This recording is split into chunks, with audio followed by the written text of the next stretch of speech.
जी हाँ दोस्तों, एक शेर पढ़कर मोदी संसद में खड़गे को दे रहे थे ज्ञान। खड़गे ने सामने बिठा करके दे डाला ट्यूशन। स्वागत है आप सभी का। आप देख रहे हैं द राजनीति का विशेष सेगमेंट खबर और विश्लेषण। मैं हूं जबार खान। विदाई तो है दस्तूर जमाने का पुराना, पर जहां भी जाना अपनी छाप कुछ ऐसा छोड़ जाना कि हर कोई गुनगुनाए तुम्हारा ही तराना। जी हाँ, संसद मानो आज मुशायरे में तब्दील हो गया। मानो कवि सम्मेलन की शक्ल में मोदी जी और खड़गे जी बैठे हों टोपी पहनकर। मोदी जी की शायरी पर खड़गे की महाशायरी ने माहौल बना दिया। मुस्कुराकर अपने चुटीले अंदाज में जैसे ही मोदी ने कहा कि करम ऐसा करो अमल में कि जहां से गुजरे तुम्हारी नजरें उधर से तुम्हारा सलाम आए, उसके बाद खड़गे ने जो कुछ अंदाज अपनाया दोस्तों, वाकई शायद मोदी ये सोच रहे होंगे कि आखिर जैसे मैं दूसरे सेशंस में संसद आने से परहेज करता हूं, काश मैं आज भी परहेज ही कर गया होता। देखिए खड़गे और मोदी की ये छोटी सी पहले जुगलबंदी। शायर ने कहा है, मैं आपको सुनाऊंगा, क्योंकि आप पहले एक दो शायरी बोलते थे पार्लियामेंट में, तो अब वो छोड़ दिए आप। तो मैं बोलता हूं, विदाई तो है दस्तूर जमाने का पुराना, विदाई तो है दस्तूर जमाने का पुराना, पर जहां भी जाना अपनी छाप कुछ ऐसे छोड़ जाना कि हर कोई गुनगुनाए तुम्हारे ही तराना। आदरणीय खड़गे जी अपना विदाई भाषण में एक अपेक्षा व्यक्त की, तो मेरा भी दायित्व बनता है कि उस अपेक्षा को पूरा करूं। वैसे मैं शेर शायरी की दुनिया का व्यक्ति नहीं हूँ, प्रतापगढ़ी का काम है।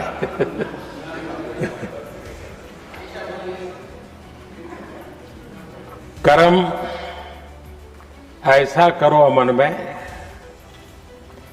जहां से गुजरे तुम्हारी नजरें उधर से तुम्हें सलाम आए।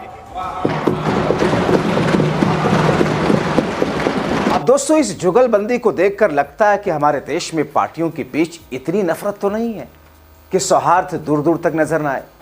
दरअसल संसद में, राज्यसभा में सांसदों की विदाई समारोह में आज इत्तेफाक से मोदी साहब भी पहुंचे।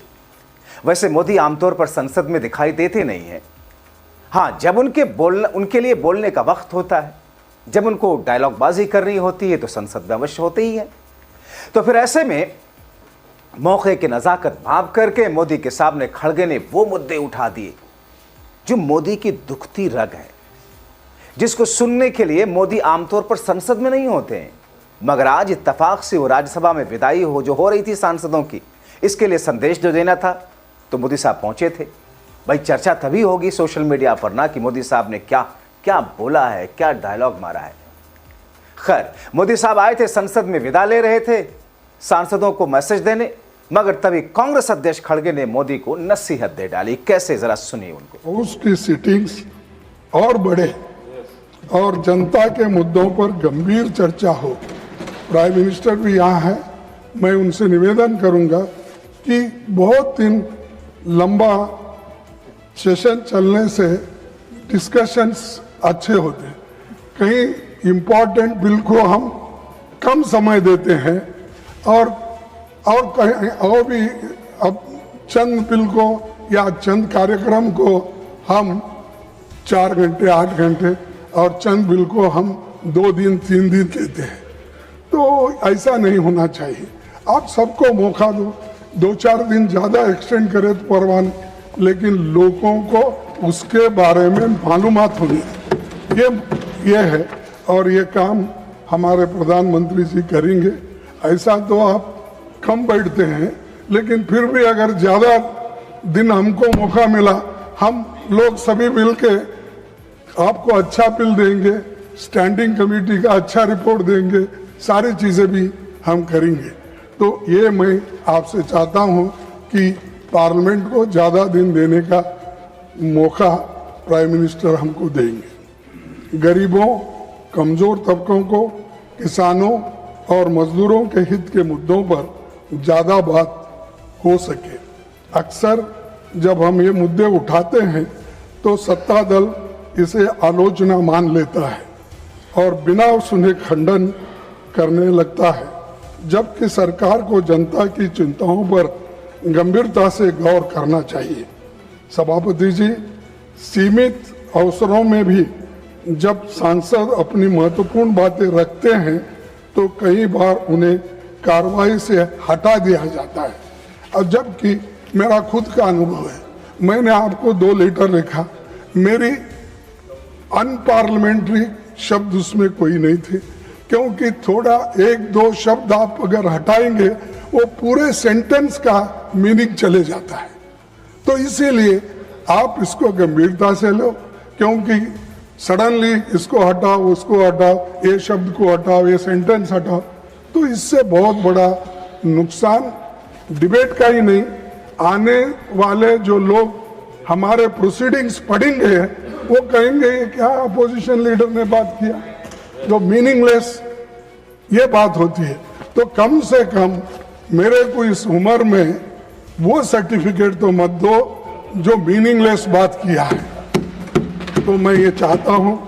और सभापति जी, सीमित अवसरों में भी जब सांसद अपनी महत्वपूर्ण बातें रखते हैं तो कई बार उन्हें कार्रवाई से हटा दिया जाता है, जबकि वे बातें असंसदीय नहीं होती।